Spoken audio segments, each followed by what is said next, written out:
ว้าวបងទៅអាគ្នាបន្ទប់ថ្មីបើយើងចាប់បើកដំណើរការហើយក្នុងឱកាសបុណ្យចូលឆ្នាំខាងមុខនេះ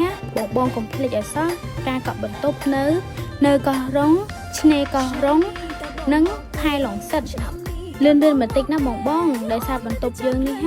ជាបន្ទប់ថ្មីទើបតែធ្វើហើយនឹងមានផាសុខភាពតម្លៃសមរម្យសម្រាប់បងដែលអញ្ជើញមកស្នាក់នៅ2នាក់យើងមានច្រើនបន្ទប់សម្រាប់ឲ្យបងធ្វើការជ្រើសរើស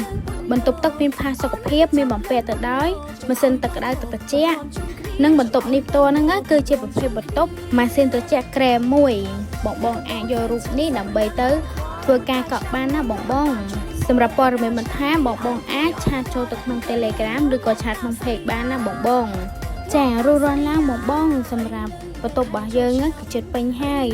នៅក្នុងឱកាសថ្ងៃបុណ្យសង្ក្រាន្តធំនៅកោះរ៉ុងយើងនេះផ្ទាល់តែម្ដងបងរួចរាល់ឡើងបន្ទប់មានចំនួនកំណត់ក៏ឲ្យបានតន់មុនគេណាបង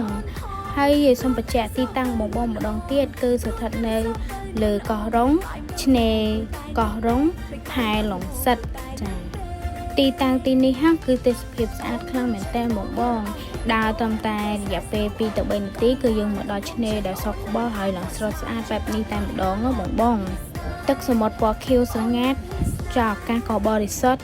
ទឹកថ្លាដូចកញ្ចក់អញ្ចឹងនិយាយទៅខែនេះបងអញ្ជើញមកលេងកោះរ៉ុងគឺមិនខកបំណងទេទេសភាពស្អាតខ្លាំងមែនតើហើយនៅកន្លែងយើងស្នាក់នៅនេះផងដែរបងអាចគេងហាលថ្ងៃលេងនៅសាន់បែតឬក៏អាចជិះទូកកំហែលេងនៅតាមឆ្នេរសមុទ្រផងដែរនេះគឺជាឧបករណ៍ដែលយើងអាចចេញពីក្រុងផ្សេងនោះបានណាមានច្រើនជើងនិងច្រើនជម្រើសសម្រាប់បងធ្វើការកក់អរគុណច្រើនបងសម្រាប់ការទស្សនាជួបគ្នានៅវីដេអូក្រោយៗទៀតណាបងអរគុណច្រើន